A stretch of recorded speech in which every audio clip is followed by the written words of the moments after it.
స్వాతంత్రం వచ్చి 75 సంవత్సరాలు పూర్తయిపోయి ఇప్పుడు 77వ సంవత్సరంలో ఉన్నాం. కానీ మనకి ఇప్పటి వరకు కూడా ఇంకా అనేక రకాల విధానాలు బ్రిటిష్ వాళ్ళు వదిలిపెట్టినటువంటి మరి పద్ధతిలోనే మనం కొనసాగుతూ ఉన్నాం. ఇంకా అనేక మార్పులు చేయాల్సినటువంటి అవసరం ఉంది.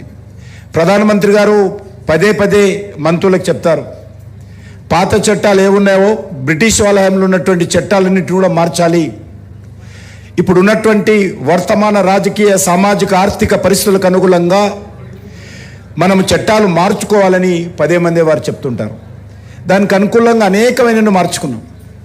దురదృష్టం ఏంటంటే ఏవైతే దేశానికి అవసరమైనటువంటి విధానాలు ఈరోజు కావాలో వాటన్నిటిలో కూడా ప్రతిసారి మనకు అడ్డం పడేటువంటి ప్రయత్నం జరుగుతూ ఉంది.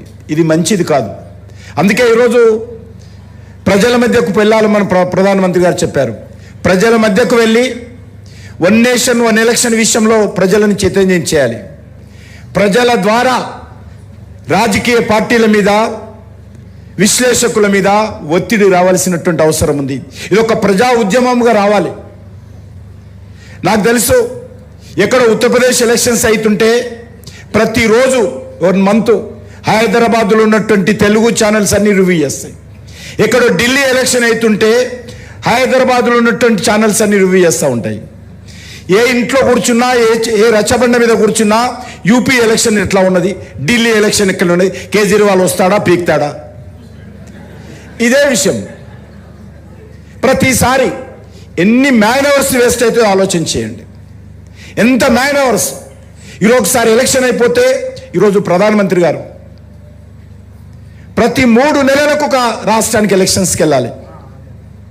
మనకు చూడండి, మనకు 2023లో అసెంబ్లీ ఎలక్షన్స్ అయినాయి, 2024లో పార్లమెంట్ ఎలక్షన్స్ అయినాయి, 2025లో ఎమ్మెల్సీ ఎలక్షన్స్ అయినాయి, మళ్ళీ ఇప్పుడు లోకల్ బాడీ ఎలక్షన్స్ ఉన్నాయి, మున్సిపల్ ఎలక్షన్స్ ఉన్నాయి, మన కార్పొరేషన్ ఎలక్షన్స్ ఉన్నాయి. నేను నా గురించి చెప్తాను. 2024 ఎలక్షన్స్ అయ్యగానే నన్ను జమ్మూ కాశ్మీర్ పంపించారు. 3 నెలలు అక్కడ ఉన్నాను ఎలక్షన్స్ ఇన్ఛార్జిగా. తర్వాత మహారాష్ట్ర ఎలక్షన్స్కి వెళ్ళమన్నారు, మహారాష్ట్ర ఎలక్షన్స్కి వెళ్ళాను. ఢిల్లీ ఎలక్షన్స్కి వెళ్ళమన్నారు, ఢిల్లీ ఎలక్షన్స్కి వెళ్ళాను.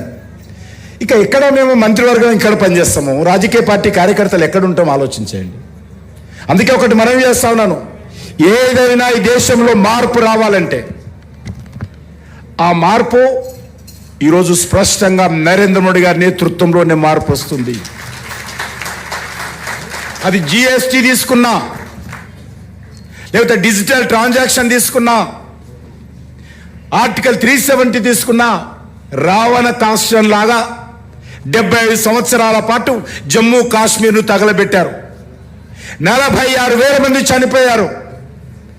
కానీ ఓటు బ్యాంకు పాలిటిక్స్, ఆర్టికల్ 370 తీసేసిన తర్వాత ఈరోజు జమ్మూ కాశ్మీర్ పరిస్థితి చూడొచ్చు. త్రిపుల్ తలాక్ మిత్రులు రామచంద్ర గారు ఇప్పుడే చెప్పారు.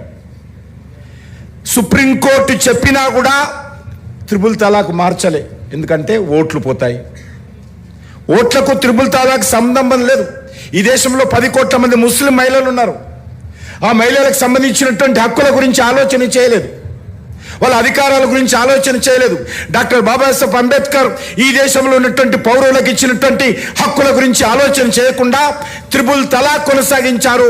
ఓట్ల కోసం అనేక సంవత్సరాల పాటు మార్చింది ధైర్యంగా నరేంద్ర మోడీ గారు.